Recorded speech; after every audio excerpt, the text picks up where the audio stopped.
Good afternoon everyone. हम अपस्मार निदान अध्याय जो चरक निदान स्थान का 8वां अध्याय है, उसका आज दूसरा लेक्चर देख रहे हैं। इस लेक्चर में हमने जो देखना है वो आगंतुज उन्माद स्वतंत्र प्रकार नहीं बताया है अपस्मार का, क्योंकि उसका अनुबंध होता है, इसलिए स्वतंत्र रूप से प्रकार का वर्णन नहीं है। तो दोषज प्रकार जो है, जो 4 बताए हैं, वही 4 मुख्य प्रकार है, लेकिन वातज अपस्मार में आगंतुज अपस्मार का हम कहेंगे अनुबंध शब्द का प्रयोग ग्रंथकार करते हैं, उसी शब्द का मैं भी प्रयोग करूंगा, उसको हम जानेंगे आज। ये दूसरा लेक्चर है अपना। तो जब भी बाकी विद्यार्थी जुड़ते हैं तब तक हम अन्य जो है रिकैप करने की कोशिश करेंगे, ठीक है। तो सबसे पहले जो मूलभूत घटक है अपस्मार व्याधि के लिए, तो वह है इंद्रियार्थ, मन, बुद्धि और इनके संयोग से ज्ञान उत्पन्न होता है, ठीक है। यानी विषय, इंद्रिय का विषय, इंद्रिय स्वयं, मन और बुद्धि। आपको यह सूत्र कंठस्थ होगा, आप में से बहुत सारे विद्यार्थियों को, क्योंकि प्रथम वर्ष में हमने बहुत बार इसको रट्टा मारा है। आत्मा मनसः संयुज्यते मनाः इंद्रियेण इंद्रिय अर्थेन ततो प्रवर्तते ज्ञानम। तो ज्ञान जो होता है वो आत्मा है, आत्मा को होता है, और वह मन के द्वारा जो भी अपनी इच्छा है या जो भी करना है, ज्ञानेन्द्रिय हो या कर्मेंद्रिय हो, मन की आवश्यकता रहती है एज अ ब्रिज। तो ये घटक हमें अपस्मार व्याधि में विचारणीय, संप्राप्ति में विचार करना आवश्यक हो जाता है, ठीक है। तो आगे चलते हैं। तो ये जो आपके सामने अभी स्लाइड है, इसमें विशेषतः उन्माद हो या अपस्मार हो, मैंने कहा ये 2 मानस व्याधियां चरकाचार्य जी हमें बताते हैं मार्गदर्शन रूप में। तो वहां पे मुख्यतः सत्व जो है वह कम होता है, और रज तम, ये जो मन के 2 दोष है, वो बढ़ जाते हैं। तो अपस्मार व्याधि में भी यही चीज है, रज और तम बढ़ जाते हैं और सत्व कम हो जाता है, और दोष, वात, पित्त, कफ या ये तीनों, इनका प्रकोप होता है। ये घटक, ये स्थिति होती है अपस्मार व्याधि। उसे आगे ये संप्राप्ति आपके सामने है। विशेषतः इसमें 2 घटकों का विचार करना हमें आवश्यक हो जाता है। तो एक तो होगा सूक्ष्म शरीर, साइकोलॉजिकल फैक्टर्स, और दूसरा शारीरिक घटक, सोमैटिक फैक्टर्स। तो साइकोलॉजिकल जो ये हमारी, यहाँ पे आप इसको देख सकते हैं, अगर स्पष्ट नहीं है तो मैं आपको दिखाने के लिए बता दूं, साइकोलॉजिकल फर्स्ट और सेकंड सोमैटिक। इसमें विशेषता साइकोलॉजिकल में पुनः सत्व क्षय, अभी हमने जाना कि इसमें सत्व जो है, सत्व रजतम, इन 3 गुणों में से उसका क्षय होता है, और तभी मानस व्याधि होते हैं। और रज की वृद्धि होती है। रज की वृद्धि होने की वजह से ये जो इंद्रियार्थ ग्रहण करते होते हैं ज्ञानेन्द्रियों के माध्यम से, वो ठीक तरीके से नहीं होते, और इसलिए कोऑर्डिनेशन ऑफ सेंस ऑर्गन्स, ये जो हमने ज्ञान ग्रहण प्रक्रिया अभी देखी, वो डिस्टर्ब हो जाती है। और इसमें विशेषतः स्मृति, मेमोरी, इंटेलिजेंस, बुद्धि और कॉन्शियसनेस, ये इनकी हानि हो जाती है। अब शारीरिक घटक में विशेषतः वात, पित्त, कफ, इनका एक का दूषित होना या बढ़ जाना, या तीनों का। कर्मेंद्रिय में जो कार्य है उसके प्राकृत, उसमें हानि हो जाती है। और त्रिदोष संपूर्ण शरीर में उनका हम करते सकते साइमल्टेनियस विशेषण होता है, या उनके प्रसार होता है, और फिर वही क्रिया होती है, ज्ञान ग्रहण ठीक से नहीं होता, और फिर ये विशेषतः ये जो लोकोमोटर ऑर्गन्स है, यानी कर्मेंद्रिय, उनको विशेषतः यहाँ पे उनका कार्य जो है वह हमें डिस्टर्ब स्वरूप में मिलता है। उसमें प्राकृतता नहीं रहती और वो स्थिति आ जाती है फिर अपस्मार की। ठीक है, तो ये मुख्य चीजें घटती है अपस्मार होते हुए। दूसरा, ये संप्राप्ति का हम विशेष भाग देख रहे हैं। इसमें व्यक्ति जब उसको क्या करना है क्या नहीं करना है, ये जब नहीं वो समझता और न करने जैसी चीजें कर बैठता है, तो विशेषतः दूसरी जो स्थिति है केवल मानस भावों की हम सोच रहे हैं, और ये मानसिक आघात या किन्हीं कारणों से भय, शोक ये ज्यादा होती है, तो उसके कारण फिर दोषी प्रकोपित होने वाले हैं। और दोषों की जो गति है, वृद्ध दोषों की, वह अपवर्ड, ऐसे वहां पे अपवर्ड मोमेंट ये शब्द आया है। तो ये प्रथमता हृदयस्थ होते हैं, और हृदय के द्वारा, हृदय चेतना का मुख्य स्थान है, वहां से फिर वो संपूर्ण शरीर में दूषित कर देते हैं, और फिर पूर्व रूप लक्षण दिखाई देते हैं, और उसके बाद में अपस्मार के रूप स्पष्ट रूप से दिखाई देते हैं। तो आशा है ज्यादा से ज्यादा विद्यार्थी जुड़े होंगे। ठीक है, अच्छी बात है। तो मैं प्रेजेंट ही ले लूं। इसके बाद अपस्मार आगंतुज अनुबंध हम देखने जा रहे थे।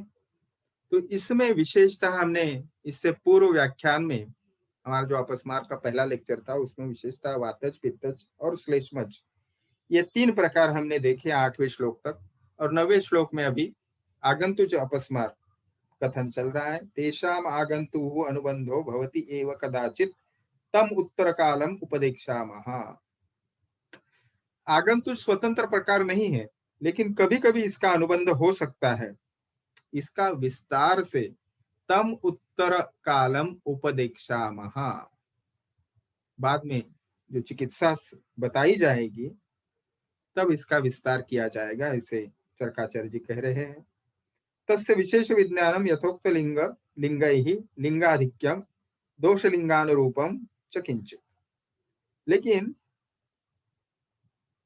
अभी जो दोष लक्षण हमने देखे, यानी पिछले लेक्चर में वातज, पित्तज और श्लेष्मज के, उन लक्षणों से कुछ अधिक लक्षणों का प्राप्त होना, या फिर दोषानुसार जो लक्षण होने चाहिए उनका न मिलना, इससे हम अगंतुज अपस्मार का अनुबंध समझ सकते हैं। ठीक है, उदाहरणार्थ भवति एव इति अत्र एव आकारो अत्यंत अयोग व्यवच्छेदे यथा। चक्रपाणि दत्त यहाँ पे स्पष्ट करते हैं कि अपस्मार में आगंतुज का संबंध किस प्रकार से होता है। यहाँ पे भवति एव इति अत्र, यानी यहाँ पे मूल श्लोक में जो ये एव शब्द का प्रयोग किया है उसको स्पष्ट करते हैं चक्रपाणि दत्त। यहाँ पे वो कैसे है देखिए, वो बोलते हैं अत्यंत अयोग व्यवच्छेद के लिए, जैसे वो उदाहरण कुछ दे रहे, नीलम सरोजम भवति एव न च न भवति, यानी नील कमल होता ही है, नहीं होता है ऐसा नहीं है। यानी नीला कमल होता है, कमल के फूल के बारे में वो उदाहरण दे रहे हैं। अब यहाँ पे कदाचित ये शब्द का प्रयोग है, कदाचित इति पदम। अब कदाचित शब्द प्रयोग से वो क्या बता रहे हैं, अत्यंत अयोग से विभेद होने के लिए यह बताया है। यानी अपस्मारों में आगंतुज अपस्मार, जिसे भूत अपस्मार भी कहते हैं या भूतज अपस्मार भी कहते हैं, हमने भूतज उन्माद के बारे में ये बात देखी थी, both are the synonyms for each other. लेकिन स्वतंत्र रूप से भी आगंतुज या भूतज अपस्मार नहीं होता। नीला कमल होता है, नहीं होता ऐसी बात नहीं है। ये जैसा शब्द प्रयोग है वैसे ही ये आगंतुज अपस्मार के बारे में शब्द प्रयोग चरकाचार्य जी कर रहे हैं। एतेन सर्व अपस्मारे भूत संबंधो भवति न च स्वतंत्र अपस्मारो भौतिको भवति इति दर्शयति। इसका अर्थ होता है कि सभी प्रकार के अपस्मार में आगंतुज का संबंध होता है, लेकिन स्वतंत्र रूप से भूतज अपस्मार नहीं होता। ठीक है, यानी उसका अनुबंध ही होता है, यह स्पष्ट कर रहे हैं यहाँ पे चक्रपाणि दत्त। उत्तर कालम इति चिकित्सिते, उत्तर काल में हमें इसका विशेष चीजें बताएंगे। ये जो बता रहे हैं उत्तर काले, इसका अर्थ आपने अपस्मार चिकित्सा जो बाद में बताई जाएगी चिकित्सा स्थान में, उसका इस पद्धति से अर्थ लेना है। अब बहुत सारी बातें हैं, जैसे एव इति कृत्वा यह उक्तम तमुत्तर कालम उपदेक्षामः इति उक्तम ही यस्य अनुबंधम तु आगंतुम दोषलिंगाधिक आकृतिम पश्येत तस्य भीषक कुर्यात् आगंतुम उन्माद भेषज। चरक चिकित्सा स्थान 10वें अध्याय का रेफरेंस यहाँ पे है। इसका अर्थ होता है अपस्मार में आगंतुज के अनुबंध होने पर दोषज अपस्मार के लक्षणों से अधिक लक्षण दिखलाई देने लगते हैं, तब उसकी चिकित्सा आगंतुज उन्माद की तरह करनी चाहिए। ये अपस्मार चिकित्सा में हमें सूत्र मिलता है। और आगंतुज उन्माद की चिकित्सा हमने थोड़े संक्षेप रूप में विशेषतः इससे पूर्व में देखी है। हमने कहाँ पे देखी है? हमने आगंतुज उन्माद की चिकित्सा विशेषतः इसी का पूर्व जो अध्याय था, हमने 3 लेक्चर्स में उसका अध्ययन किया। उन्माद निदान अध्याय, उसमें सूत्र रूप से 7वां निदान स्थान का अध्याय है। सूत्र रूप से वहां पे हमें इसका मार्गदर्शन मिलता है, जो चरक चिकित्सा स्थान 10वें अध्याय में भी उल्लेखित किया गया है। विशेषतः वहां पे आपको अगर स्मरण है तो मंत्र चिकित्सा, मणिधारण, औषधि प्रयोग, मंगल कार्य, बलि, उपहार, होम, उपवास इत्यादि जो चीजें हैं वो वहां पे बताई। अब इसको हम यही छोड़ के आगे चलते हैं, हमें समय की मर्यादा है। तो the symptoms that manifest in such cases do are not the same as those caused by vitiated doshas, यानी दोषज के लक्षण कम पाए जाते हैं, कभी बहुत वो ज्यादा हम तीव्रता से वो लक्षण व्यक्त होते हैं भूतज अपस्मार के या आगंतुज अपस्मार के, या दोषज लक्षणों के साथ कुछ अलग लक्षण मिलते हैं। तो ये हमने जाना भूतज अपस्मार के बारे में। आगे देखेंगे मैनेजमेंट ऑफ अपस्मार, यानी विशेषतः इन व्याधियों की चिकित्सा विशेषता देखने जा रहे हैं। हितानि अपस्मारिभ्याः तीक्ष्णानि संशोधनानि उपशमनानि च यथास्वं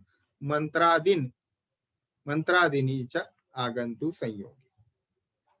अब यहाँ पे सूत्र क्रमांक 10 में ये चिकित्सा सूत्र अपस्मार का बता रहे हैं ग्रंथकार। दोषज अपस्मार विशेषतः देखिए यहाँ पे शब्द प्रयोग करते हैं यथास्वम, यानी जो दोष विकृत है उसके अनुसार संशोधन चिकित्सा, यानी पंचकर्म चिकित्सा, वमन, विरेचन, बस्ती इत्यादि वो करनी चाहिए। और वहां पे उसके साथ ही संशोधनानि उपशमनानि, तो क्रम प्रथम बताया है, पहले संशोधन करना चाहिए। ये मैंने अलग से बताने की जरूरत नहीं, पंचकर्म पहले क्यों और बाद में उपशमन यानी शमन चिकित्सा क्यों, ये क्रम रखना चाहिए। विशेषतः दोषज अपस्मारों के बारे में कौन से 4 प्रकार है दोषज अपस्मार के, या मुख्य 4 प्रकार चत्वारो शब्द से हमने पिछले लेक्चर में देखा था, कोई बताएगा आप में से? सोनाली, अक्षता? यस। वातज, पित्तज, कफज आणि सांधिपातिक। बरोबर, अगदी बरोबर। हे 5, थैंक यू। ये 4 प्रकार जो है उनके लिए संशोधन और संशमन। और आगे मंत्रादिनी च आगंतु संयोगे, तो मंत्र चिकित्सा इत्यादि जो प्रयोग अभी मैंने आपको जो गिनाए उसमें से स्वस्ति वाचन इत्यादि, मणि धारण, होम, मंगला वाचन या स्वस्ति वाचन इत्यादि, तो ये आगंतुच अपस्मार का जब अनुबंध रहेगा तब मंत्रादि चिकित्सा भी करना जरूरी है। चक्रपाणि तत्व बताते हैं हितानि इत्यादि ना चिकित्सा सूत्रम आह। तो हितानि इत्यादि जो ये सूत्र है उसमें चिकित्सा सूत्र बता रहे।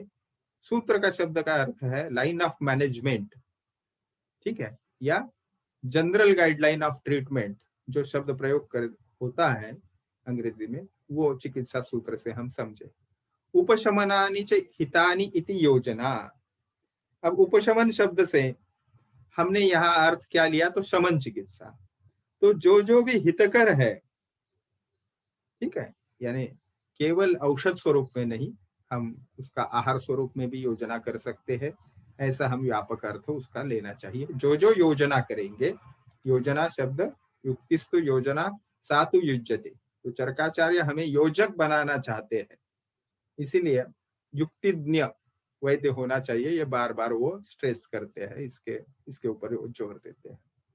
वो हमें बैसाखी लेके आप हमेशा किताब पकड़ के मैं जो बता रहा हूँ इन टोटो वही यूज करो, ऐसा नहीं बताते। वो अपने विवेक से काम लेना चाहिए। परिस्थिति के अनुरूप अनुरूप औषधों की उपलब्धता हो, रोग और रोगी का बल हो, उसके अनुसार आपने युक्ति पूर्वक चिकित्सा या मैनेजमेंट करना है।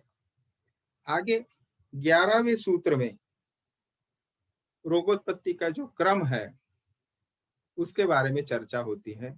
और ये विशेषतः ऐतिहासिक रूप में जब ये घटनाएं घटी उसको यहाँ पे बता रहे। तो रोगोत्पत्ति का क्रम विस्तार से यहाँ पे बताते। तो तस्मिन ही दक्षाध्वर्ध्वंसे देहिनाम नाना दिक्षु इत्यादि, इस श्लोक में रोगोत्पत्ति का क्रम है। तो ये काल मापन इसका हम बता नहीं सकते, लेकिन प्राचीन काल में प्रजापति दक्ष, इनका यज्ञ था, आपको ज्ञात है सभी को। जब उसका विनाश एक विशिष्ट कारण घटा और उसके कारण रुद्रावतार धारण करके शिवजी ने किया, उस समय वो सब हाहाकार देख के सब जो उपस्थित लोग थे वो अनेक दिशाओं में भागते हुए यहाँ वहां, उनका क्या यहाँ पे शब्द प्रयोग क्या है, नाना दिक्षु, यानी अनेक दिशाओं में। विद्रवताम अभिद्रवतर द्रवण तरन, अभिद्रवन, विद्रवताम, ये शब्द अभिद्रवन जो है, विद्रवताम यानी इसका शब्दशः अर्थ लेंगे तो भागते। अभिद्रवण यानी आक्रमण, एक दूसरे के ऊपर वो आक्रमण करने लगे और ये भाग रहे थे, भागदौड़ चल रही थी, तो उसमें चोट भी बहुत लोगों को लगी। तो ये सारा उसका अर्थ लेना चाहिए हमने। विविध वहां पे घटनाएं घटी है। देखिए, तरण यानी कुछ लोग तैरते हुए चले गए, कुछ लोग धावन दौड़ रहे थे, प्लवन यानी कुछ लोग जो है वो विशेषतः डूबने लगे उस जल में, तैरते तैरते। अब आगे शब्द प्रयोग है लंघनादि ही आदेह देह विक्षोभन ही। तो लंघनादि ये जो क्रियाएं घटी उसके शरीर का क्षोभ उत्पन्न करने वाले कारणों से। अब यहाँ पे मुझे एक अपने लेक्चर यूट्यूब पे डले हैं, तो एक विद्यार्थी ने पूछा था क्षोभ, शरीर क्षोभ होना यानी क्या, ऐसा प्रश्न उन्होंने वहां पे पूछा था। तो क्षोभ यानी शरीर को झंझोड़ देना, यानी आप कह सकते सडन जर्क अंग्रेजी में। इससे सडन जर्क, अगर आपको कोई ट्रॉमा लगता है, कोई आपको जोर से घूसा मार दे, तो शरीर में जो स्थिति उत्पन्न होगी उसको क्षोभ कहेंगे। Okay, so the thing or the symptoms after if you somebody hit you with no very forcefully, तो ये क्षोभ उत्पन्न वाली स्थिति है। और इनके कारणों से यहाँ पे बताया है पुरा गुल्म उत्पत्ति ही अभूत। अभूत यानी उत्पत्ति घटी, अभूत यानी घटना हुई।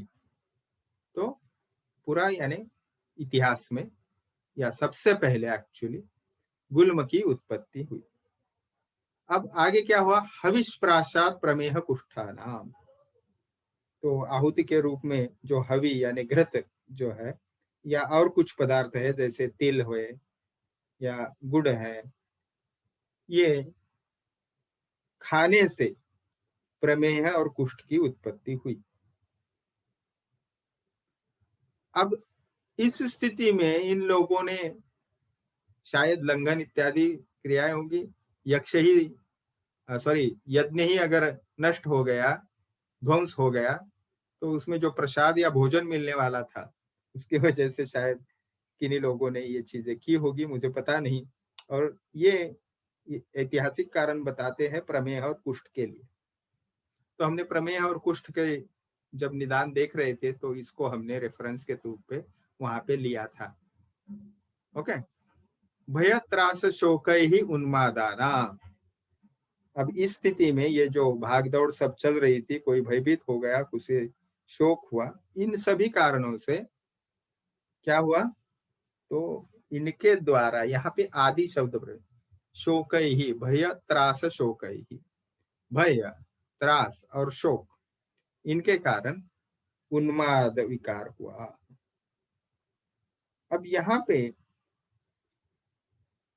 आगे घटना घटी, विविध भूत अशुचि संस्पर्शाद अपस्मारा।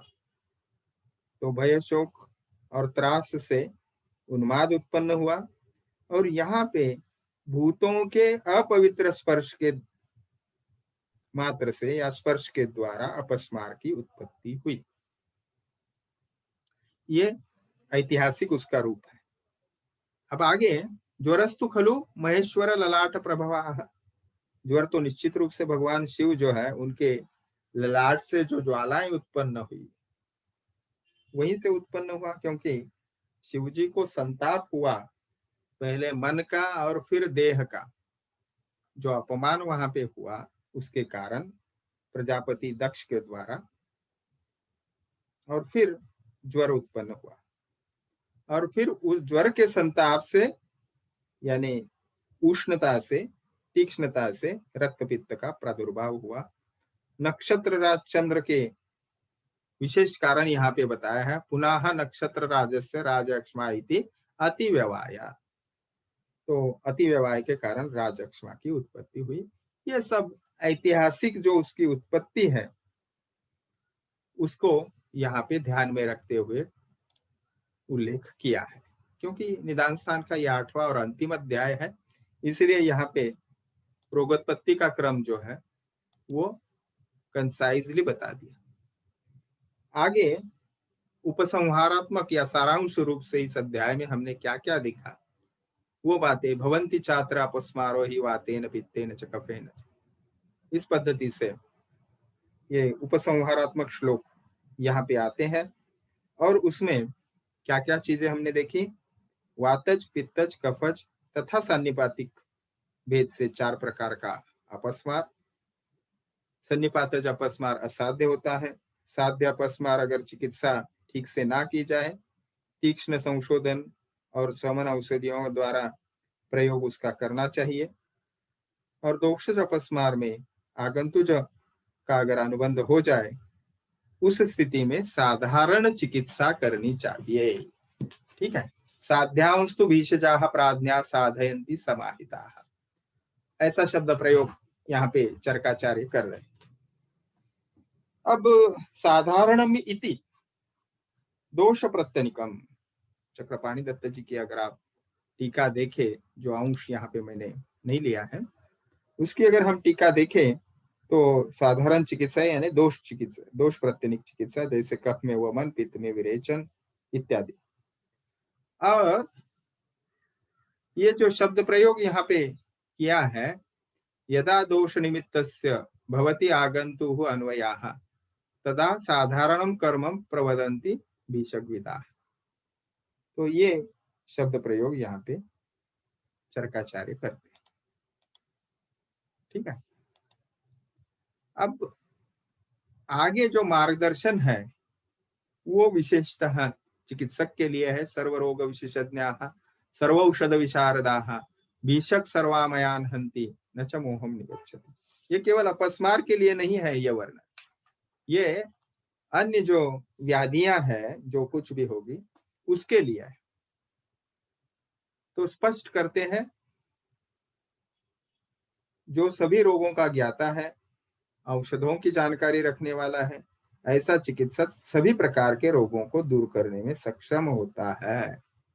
और न च मोहम निगच्छति, वो किसी मोह में, अज्ञान में वो फंसता नहीं है और मोहित नहीं होता। इस प्रकार से चिकित्सक का महत्व यहाँ पे स्वर रोग यानी शारीर मानस और उसके जो डिटेल्स है और उसके औषधोपचार मैनेजमेंट वो चिकित्सक को आनी चाहिए। और वही जो स्पेशलिटी से ज्यादा यहाँ पे सर्व ज्ञान होना चाहिए व्याधियों का, ये अधोरेखित करते हैं चरकाचार्य। इति एतत् अखिलेन उक्तम निदान स्थानम उत्तमम।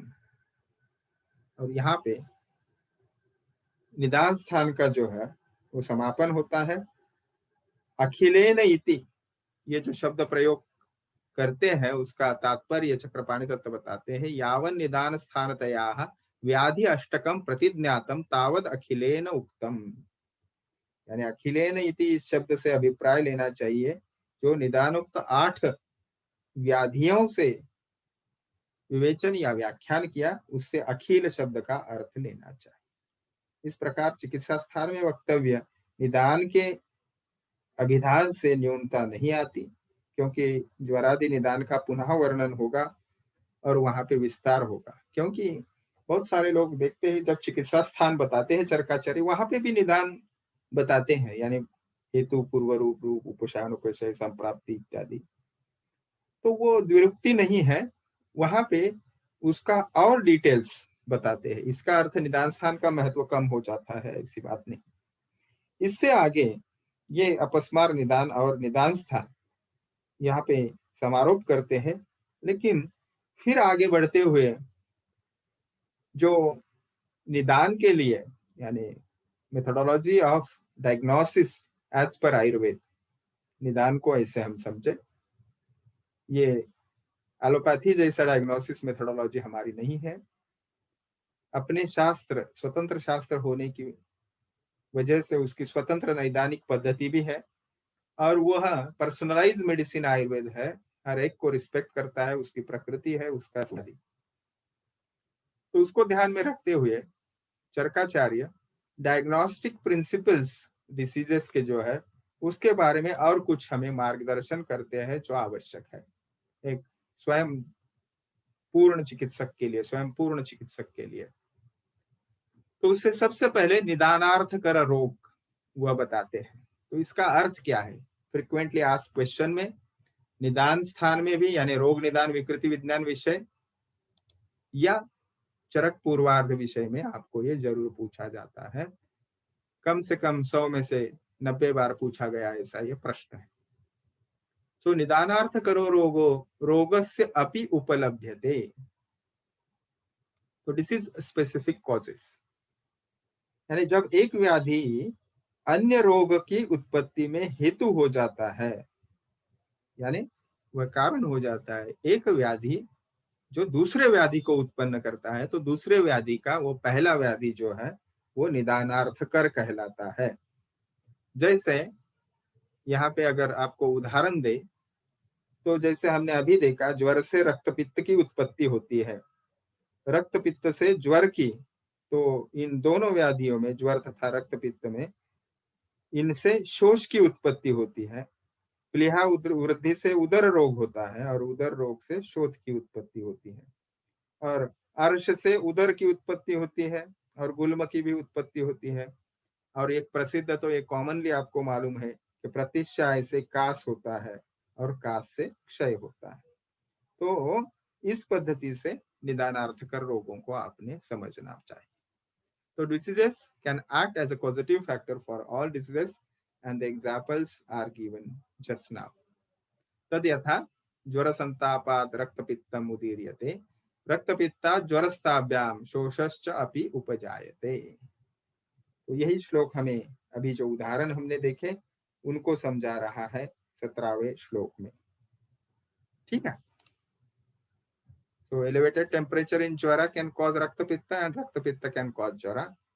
Both the Jwara and Raktapitta may lead to Shosha. Okay. प्लीहा वृद्धिभ्याम जठरम जठराशोथ एवच। तो जठर यहाँ पे जो शब्द प्रयोग किया है वह विशेषतः उदर रोग के लिए किया है। मूत्र जठर, हमने अभी तीसरे वर्ष का जो सुबह व्याख्यान किया हमने, वहां पे हमारा त्रिमर्मीय सिद्धि अध्याय चल रहा है और उसमें 13 प्रकार के मूत्र रोगों का वर्णन है। उसमें मूत्र जठर नाम का एक मूत्र विकार बताया है, वहां पे मूत्र रोग बताया है, डिसऑर्डर्स ऑफ यूरिन। तो वहां पे मूत्र जठर शब्द है, तो जठर शब्द से संचिति ऐसा अर्थ है। तो यह जठर शब्द जो है वो साइटिस या उदर के लिए है। तो ये अर्शोभ्या जठरम यानी अर्श से फिर उदर, दुखम गुल्मश्च अपि उपजाए। तो अर्श से जठर और गुल्म ये दुख यानी व्याधि उत्पन्न होते हैं। प्रतिशायात भवेत कासाः कासात् संजायते क्षयाः क्षयो रोगस्य हेतुत्वे शोषस्य अपि उपलभ्यते। ये हमने सब चीजें अभी देखी। ते पूर्वम केवला रोगाः पश्चात् हेतु अर्थकारिणाः उभयार्थकरा दृष्टाः तथैव एकार्थकारिणाः। तो 20वें श्लोक में वे पहले व्याधि के रूप में उत्पन्न होते हैं, पश्चात हेतु का कार्य करने लगते हैं। इस प्रकार उभयार्थकारी ही एकार्थकारी होता है, ये चीज समझाते हैं। यहाँ पे एक आशंका चक्रपाणी दत्त द्वारा उपस्थित की जाती है, सॉरी अग्निवेश जी के द्वारा। ननु यत्र रोगस्य कारणम रोगो भवति तत्र किम कारणभूत रोगो अप्रधानम एव इति आशंकी आहति पूर्वम इत्यादि। तो यहाँ एक शंका उपस्थित होती है, मैंने अग्निवेश जी के द्वारा आपको कहा, लेकिन ये चक्रपाणी दत्त के द्वारा उपस्थित है। वह बताते हैं कि इसका समाधान जो है, ये जो शंका उत्पत्ति होती है, कौन सी शंका है कि जहां रोग का कारण रोग होता है वहां क्या कारणभूत रोग महत्वपूर्ण नहीं होते, वो अप्रधान होते हैं। तो ये समाधान इस श्लोक में 20वें श्लोक में मिलता है। जैसे ज्वरादि रोग रक्तपित्त आदि के कारण उत्पन्न करने से पूर्व मात्र में वह रोग होते हैं। यानी ज्वर व्याधि है, वो तुरंत तो रक्तपित्त को नहीं उत्पन्न करेगा, वह ज्वर पहले ज्वर व्याधि ही रहता है, ठीक है। और जब उसकी चिकित्सा ठीक से नहीं होगी तब वह रक्तपित्त को उत्पन्न करेगा, ऐसा उसका तात्पर्य हमने समझना चाहिए नटशेल में। Okay, so they thus play a dual role as a disease and a causative factor also. So if the disease is not cured or not treated properly, then it will be the causative factor and it will produce another disease. So इस हेतु ग्रंथकार जो शब्द प्रयोग करते हैं वह शब्द प्रयोग है एक उभयार्थकारी और एकार्थकारी, यानी वो एक दूसरे से संबंधित है। अब देखिए, उभयो निदान रोगयोः अर्थम प्रयोजनम कुर्वन्ति इति उभयार्थकरा। ये जो टीकांश है उसको अगर हम समझेंगे तो उभयार्थकर यानी एकार्थकर, इसका अर्थ क्या है?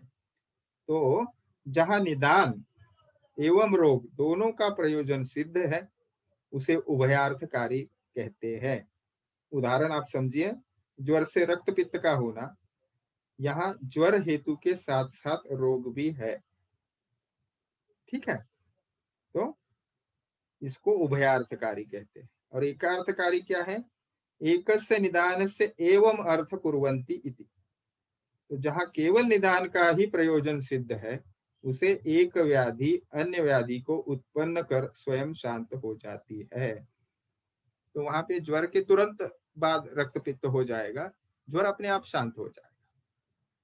ज्वर की चिकित्सा की स्वतंत्र आवश्यकता नहीं है, वो पॉजिटिव फैक्टर जैसा होगा। इसको एकार्थकारी कहते हैं, ठीक है।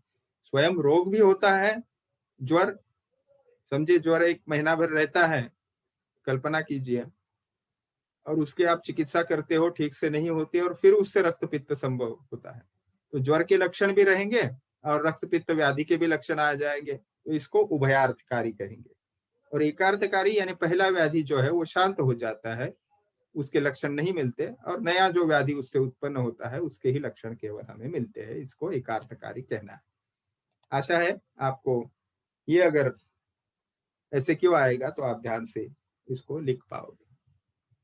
आगे 21वां श्लोक है, वो के विपरीत स्थिति देखिए, वैसे वर्षा कैसे बता रहा है। कश्चिद ही रोगो रोगस्य हेतुर्भूत्वा प्रशाम्यति न प्रशाम्यते च अपि अन्यो हेतुअर्थम कुरुते अपि च। यानी कोई रोग अन्य व्याधि को उत्पन्न कर स्वयं शांत हो जाता है। कुछ ऐसे भी रोग होते हैं जो अन्य व्याधि को उत्पन्न कर स्वयं शांत नहीं रहते और हेतु का कार्य ही करते रहते हैं। तो यहाँ पे एतदेव पक्षद्वयम प्रतिलोमेन विवरण होती, तो इन्हीं दोनों पक्षों को प्रतिलोम रूप से वर्णन किया है कश्चित इत्यादि श्लोक के द्वारा। जहां हेतु व्याधि को उत्पन्न कर स्वयं शांत होता है उसे एकार्थकारी कहते हैं, अभी हमने देखा। तथा जो हेतु रूप व्याधि अन्य व्याधि को उत्पन्न करके स्वयं भी रहता है, इसे उभयार्थकारी कहते हैं। ठीक है, तो यही बात विपरीत भी हो सकती है, वो हमें ठीक से समझने के लिए उनको वैसे वर्षा पद्धति से बताया। अब 22वें श्लोक में एवं कृच्छ्रत्रमानुराम दृश्यन्ते व्याधि संकरा प्रयोग अपरिशुद्धत्वात् तथा च अन्योन्य संभवात। तो ये स्थिति जो है इसको चक्रपाणि दत्त व्याधि संकराः व्याधि मेलकाः, व्याधि संकर भी, ये जो टीप है शंकर नहीं व्याधि संकर, तो ये भी हमेशा पूछने वाला ये जो है वो प्रश्न है, हमेशा पूछा जाता है। क्या है व्याधि संकर? ये आपको रोग निदान विकृति विज्ञान के प्रथम पेपर में भी ये सब बातें आती है, और आपने यहाँ पे चरक का ऐसे अध्ययन कर लिया तो वहां पे अलग से समझने की और अध्ययन करने की आवश्यकता नहीं रही। तो चिकित्सा के उचित प्रयोग न करने पर एक दूसरे से मिलकर उत्पन्न होने वाले व्याधि जो होते हैं वो कष्टकारी होते हैं और उसे व्याधि संकर कहा जाता है। तो प्रयोग अपरिशुद्धत्वम, ये जो शब्द प्रयोग यहाँ पे है उसको बताते हैं। जैसे आमातिसारे स्तंभनम कृतम, आमातिसार में संबंध किया गया, ये प्रयोग अपरिशुद्ध है। साक्षात आमातिसार में क्या है बताया है, उसका स्तंभन नहीं करना है, पहले पाचन चिकित्सा करनी है, आम को पचाना है और फिर नराम अतिसार के लक्षण उत्पन्न होंगे तभी उसका स्तंभन करना है। लेकिन कुछ कुछ वैद्य क्या करते हैं, वो डायग्नोसिस एलोपैथी से करेंगे, उस वह दृष्टिकोण देखेंगे, और चिकित्सा यानी सिर्फ औषध उपयोग करेंगे वो आयुर्वेदिक